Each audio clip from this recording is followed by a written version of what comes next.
All right. I'm all right. Do you remember the heyday of Tony Blair, Daniel? Did you ever vote for him?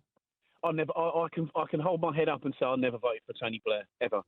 And what I will say is I've been a Conservative activist. I've run for them in the past, and I think this time round I'm not going to vote for them in the next general election because I think the main fundamental problem that we've discussed before, and Liz Truss, if you are listening and you are going to be the new leader, you're going to need to understand something. The majority of British people out there on the ground have three main policies that they actually care about and will judge you on.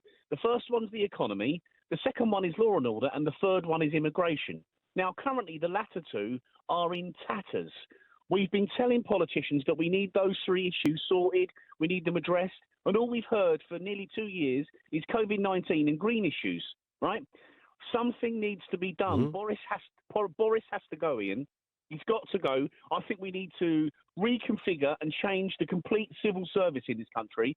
And the one thing I would love to see is Nigel Farage come back into UK politics and reclaim and reform and combine with Lawrence Fox and Richard Tice to create a new right-of-centre, real conservative, tough party. And I would work for them tirelessly. I would vote for them. And I think the Conservatives would lose tens of millions of votes.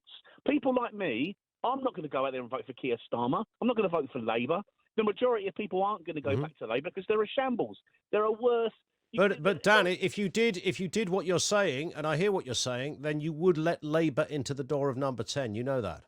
Yeah, but maybe the Conservative Party should listen, then, Ian. Maybe they should listen to what the majority of people have been telling them throughout Brexit. Every time we have an opportunity to give them a kick up the jacksie, we've done it. Brexit was a perfect example of that. It was clear all along. Obviously, the economy is always the most important issue, but it was clear all along. The streets are dangerous. This immigration problem's been going. We've had far too much immigration into Britain for far too long, of all kinds. Anyone with eyes who's lived here more than 30, 40 years can see that, right?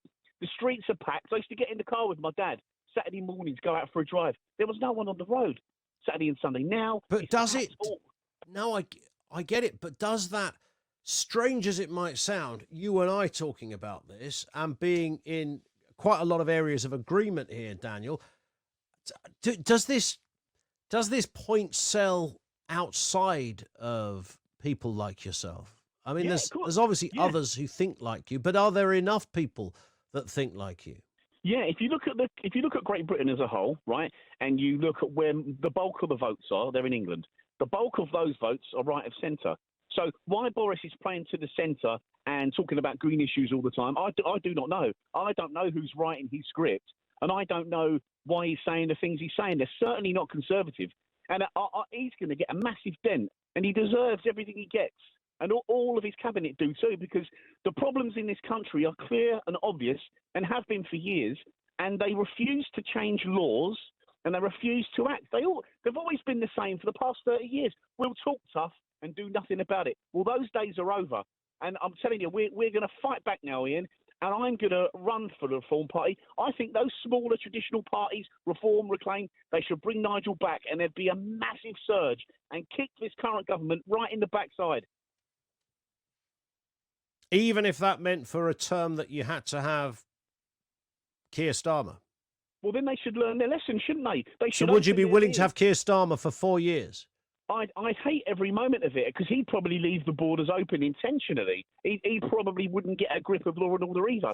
But this current Conservative Party, they're the only ones really credible to govern. But the most important thing they have to do is not run with their own agenda. They have to listen to the majority of people that voted them in, the electorate, and do what we've asked them to do. If they're incapable of doing it, then you should expect a large vote to kick them in the pants. And that's what's going to happen. I'll tell you what, Liz Truss, if you do take over the party, you should listen to what people are saying. Get out of Westminster and talk to ordinary people like me that have to get up at 6 in the morning, work 7 days a week to earn a £1 note. Because we're the sort of people that used to vote for you and won't anymore. Daniel, thank you. Very thorough stuff. Do you concur with Daniel in Surrey? 0344 499 1000. Not sure he's right about Liz Truss, by the way. Danny, another Danny, down in London. How you doing, Danny? Yeah, not too bad. Ian, how are you? I'm all right, thanks. Yeah, not bad at all. What are your thoughts?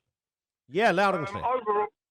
Overall, I still think Boris has actually done quite well. My reason for why is because I think if you look at the big bullet points, we've got more freedoms in the country than most countries with the pandemic, and he did say he'd get a deal, and he's got a deal. And I know there are still problems, definitely. I mean, like, I'm a big Maggie Thatcher fan, but Maggie Thatcher never dealt with things until later on in her term, like the miners' strikes. She never really got round to dealing with that until 5 years in. Things do take time. I'm not saying he's perfect, definitely not. But I think since he's come in, if you look, as I say, Brexit, they said he wouldn't get a deal. He got a deal, got it sorted, got it over the line. And with the pandemic, we have got more freedoms in this country than most countries. So overall... So you think there's a danger that we're kind of talking ourselves into believing that Boris is, cocked it all up, when in fact he hasn't really? There's just a kind of perception is greater than the reality. Well, I mean, I think, since Brexit, politics been analysed by more people than it used to be. And I think if you look at history, when most prime ministers get in, it still takes a long time to get their agenda through.